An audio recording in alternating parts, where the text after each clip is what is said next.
Oh, I'm so conflicted here.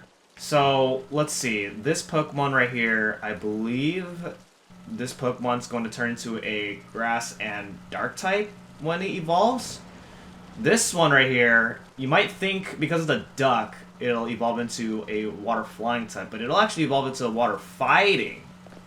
And then this one here, brand new starter dual type, fire ghost, if you evolve this one. So that's actually, so these are very interesting. And honestly, I feel very conflicted as to which one I want to choose. Because, you know, as I'm recording this, I have another playthrough going on. And unfortunately, one of these starters I'm never going to experience unless one day I decide to do a third playthrough. I am feeling this one. Palm. So this is Quaxley. It may seem quiet, but its mighty streams of water can put out any fire you see. Would you like to go with our good water type Pokemon Quaxley here? Alright, here we go. Once we choose, we can't turn back, so let's do it. Alright, for our first team member, we're going to go ahead and give it a nickname. And the nickname I'm going to give Quaxley is going to be Donald the Duck.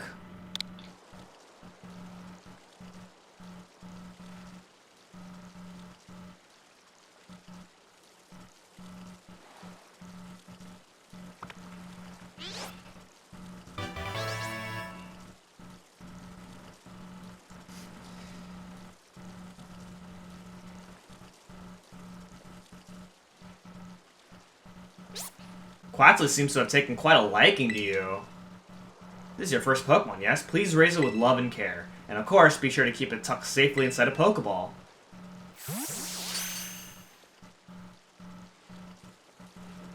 I can't believe you actually chose Quaxley. I mean, like, way to make the perfect choice for you. You two make such a good combo. Can I choose one of these Pokemon too? Oh, but did you not receive a Pokemon when you entered the Academy? Not back then, no. I had other Pokemon I was focused on raising at the time. Wait, you have multiple Pokemon already? Oh, man. But now I want to raise a new Pokemon alongside me, while she raises her own new partner. Indeed, rather a splendid idea. If you wish to raise one of these Pokemon on equal footing with me here, I shall be more than happy to allow it.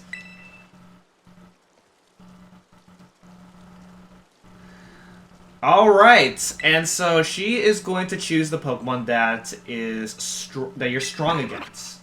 So in this case, she's going to choose a Fuecoco. So if you have a Quaxley, she'll have Fuecoco. If you chose a Fuecoco, she'll choose Spirigatto. Sprigatito, actually, is the name of it. Sorry, my bad. I'm learning these names. These are brand new Pokemon, so I need time to learn these names. And so now she wants to challenge us to a battle. And also, if you choose a Sprigatito, then she will choose Quaxley. So, yeah, the Pokemon that you're strong against. Or, yeah. The one that's weak to you, basically. Traditionally, in older Pokemon games, the rival would choose the Pokemon that you're weak against. But I don't know why they choose with these later games. They make the rivals, you know, easier. Because usually, like, your rival is supposed to be challenging, but they kind of stepped it down a bit for some reason. So you can actually explore all over the place and get nifty items. But really, where we're supposed to go is over here. There's a whole battlefield on our beach over here. It's pretty insane. Anyone can be a Pokemon trainer as long as they have Pokemon by their side. And it's our duty as trainers to help our Pokemon grow stronger through battles. So you ready to battle me? Okay, let's do it. Perfecto! I'm so excited for this battle. I think I'll use... Wait, are you gonna spice it up and use your strong Pokemon? I trust you remember that I am wholly experienced in Pokemon battling. Oh my gosh, you were almost about to send out like a level 50 Charizard, probably. Who knows? Who knows what you could have? Well, I don't know. I can't even imagine, like, the first rival fight being impossible to beat. Okay, here we go. The first battle against Nemona, we're going to be encountering her multiple times. So the first battle is our standard Pokemon battle, where you get an idea of what battling is like. So, she's going to start off with the Pokemon. She's of course going to start with the Pokemon that you are strong against. So, in this case here, we actually already have our first main move right away, and that's Water Gun. We're going to use it here. So yeah, Quaxley has Pound, Growl, and Water Gun. Sprigatito has Scratch, Tail Whip, and Leafage. And then Fuecoco will have Tackle, Leer, and Ember. So, right away, we're going to get introduced to type advantages. You know, water strong against fire, fire strong against grass, and grass strong against water. It's basically a simple, for this first fight, it's a simple rock, paper, scissors game. Not bad, neighbor. And then when you win a battle, you get money. And that money is going to be important when you get through the game. Winning your first battle ever. You've got even more potential than I thought. You're going to be a strong trainer for sure. But now I want to try a different strategy. Oh no. What? You're going to send out... Now you're going to send out your level 50 Charizard? Me and Quaxley are surely wary already from that last battle. Oh, sorry. I kind of got caught up in all the excitement. Oh, don't worry about it. Yeah, don't worry about it. We can battle soon, yeah. Actually, yeah, let's say this. Let's battle again soon. No need to be sorry, though. You know, I'm always down for a good battle. Can I count on you to take your new schoolmate here under your wing? I'm sure she can learn a great deal from a champion-ranked trainer such as yourself. That reminds me, since you're new to training Pokemon, there's an app you definitely need. You have a smartphone, right? Let me see it for a sec. Okay. Oh, and Nemona installed it for me. So now we have the Pokedex installed on our phone, and the Pokedex is traditional to every Pokemon game. When you get a Pokedex, with the Pokedex, you register data of Pokemon that you've seen, and when you catch Pokemon, which is very shortly, then you'll get all of the data of the Pokemon. Also, when you have data of the Pokemon, then later on in fights, returning from Generation 8, then the game tells you what your if like moves that you have are strong, neutral, or weak against a Pokemon. So again, we are back to the hand-holdy. I mean, this game's not as hand-holdy as Sword and Shield. You'll see why. The more Pokemon you encounter, the more you'll find yourself growing and changing. I hope you will both work hard toward the goal of completing your Pokedexes. Now, Miss Nemona, I do still have a few matters to discuss with your parents. Could I depend on you to see me to the academy? You would be doing me quite the favor. Of course, leave it to me. Then I leave her in your capable hands. Alright, and so the director's going to take the one that hasn't been chosen, Sprigatito. Maybe I ought to make a little more time to work on my Pokedex along with my battling.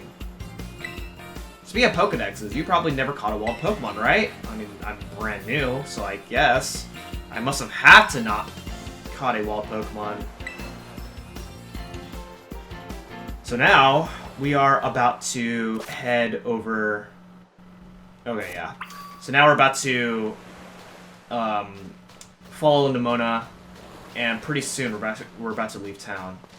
And since this place is so huge, we may as well just take a look at what we got here. I mean, I'm looking at my recording timer, and the beginning takes so long to get past. This is a huge game. Like I said, this is a very ambitious Pokemon title.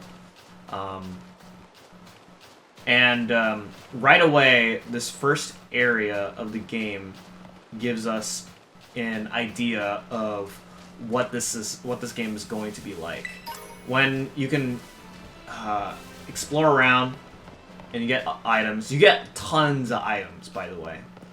And actually, one quality of life this game has is that whenever you pick up an item, the game does not stop to let you know what item that you got.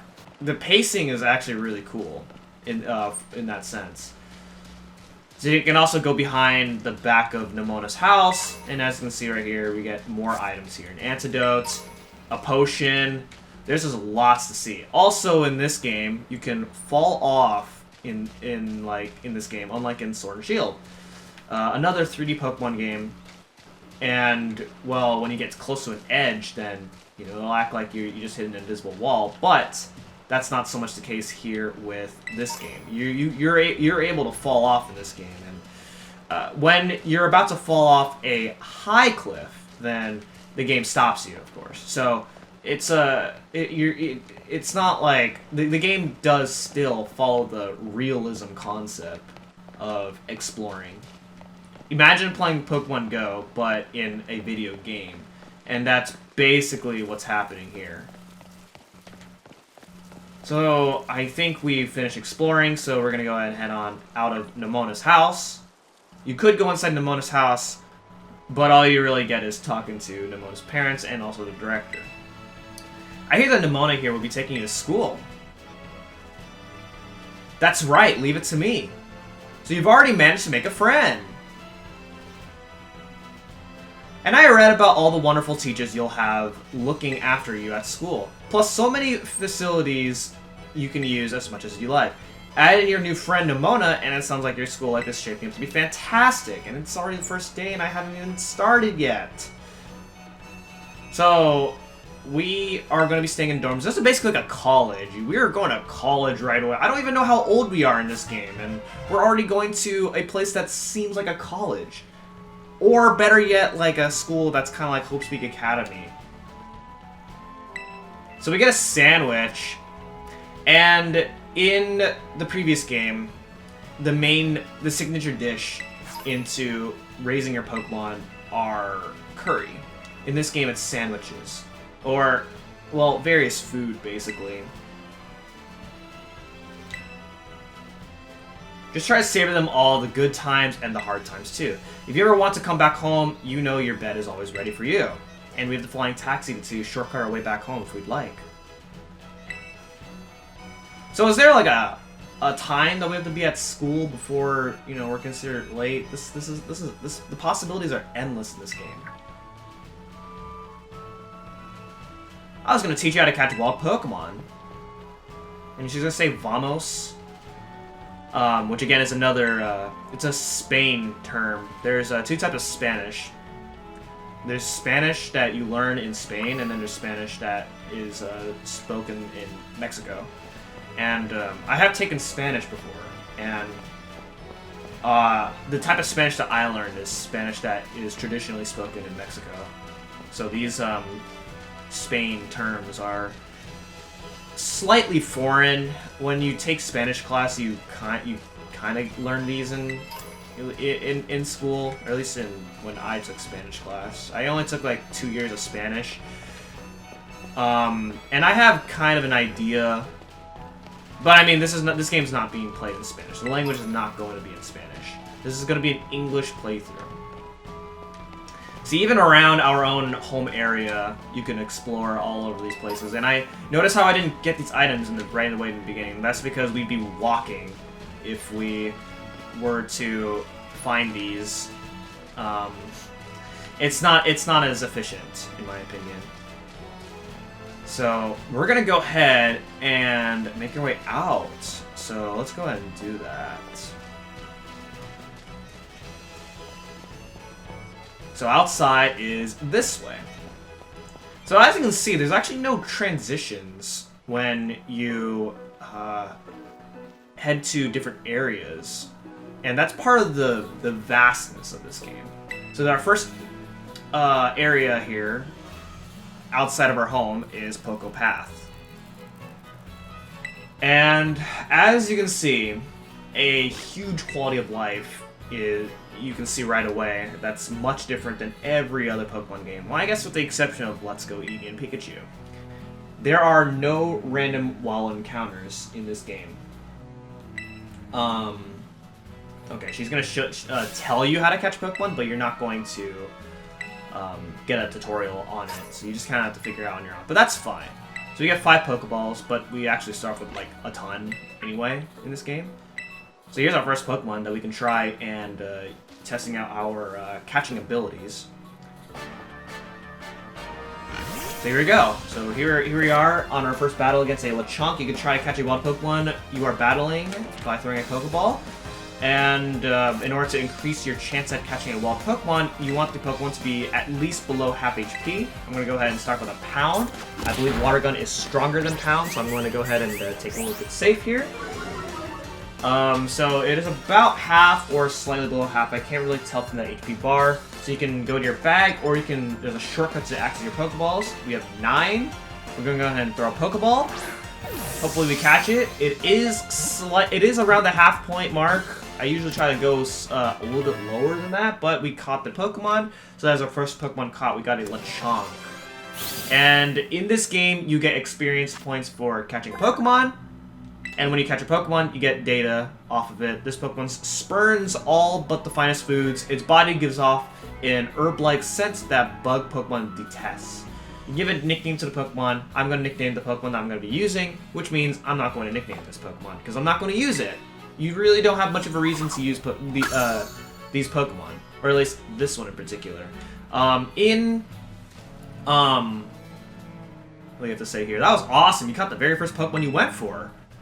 I'm crummy when it comes to actually catching Pokemon. Maybe you should give me tips. Oh, what tips am I going to give you? Aren't you the champion ranked trainer? Which means you should have a vast knowledge. Oh, and then she's going to give us even more Pokeballs. Which gives us a ton of options to catch basically every Pokemon in this route if you'd like. I guess these aren't really routes in this game. So our first meetup spot's going to be at the lighthouse. Okay, it's about like maybe the halfway point of this path right here. So yeah, so as you're walking around in this game, you are going to be seeing Pokemon everywhere. And when you approach a Pokemon, you're going to initiate a battle with them. You can fight them, or you can catch them. You do get experience points for battling wild Pokemon, of course, as per usual. And when you catch Pokemon, they are inserted into your party. However, you can only carry 6 Pokemon at a time. And when you catch a 7th Pokemon, then you have the option to swap it with your other Pokemon in your party, or you can add them to your PC box, and you can access your PC box on the fly in this game without having to use a Pokemon Center as tradition to the older Pokemon games. So you can follow the path you like, or you can just run around here and find as many items you like, or catch as many Pokemon as you like. I'm not going to sit around and catch every single Pokemon. If you've known me in my Pokemon playthroughs, you'll know that I have never tried to complete the Pokedex, with very few exceptions. And I do not anticipate the same for here. So there's a lot that you can see here. Okay, so there's an item that you can't really get right there. But yeah, you can get a ton of items racked up already. You might think this game is very easy on the resources, but this is a very long game. So these items could be proven to be helpful if you're interested in that. So yeah, there's a lot of Pokemon, and I don't even know how I'm going to approach this LP, because this game is very different from every game that I have LP. This is very like, it's the possibilities are endless in this game. Almost endless. There's very few limitations. Like, you can explore all these places however you like, and you eventually run to a dead end, at least in these first couple areas that you're exploring. But yeah, you just run around, find as many items. This is basically what I'm doing. This is how I played this game on my first time. As of recording this right now, I actually have not finished this game, but I will be playing along on my other file. Oh, what is happening? What was that? go! I've never heard that kind of cry before. It could be some strong Pokemon or something. I say we find whatever made that cry. Let's take a look around. Just be careful. There's kind of an unsafe cave not far from here. And you can use your Rotom phone to help keep you safe. Which means if you fall off, your own cell phone is a parachute. I wish our phones can be a parachute. We need the technology for that. Come on. Like Samsung and Apple, you can do it.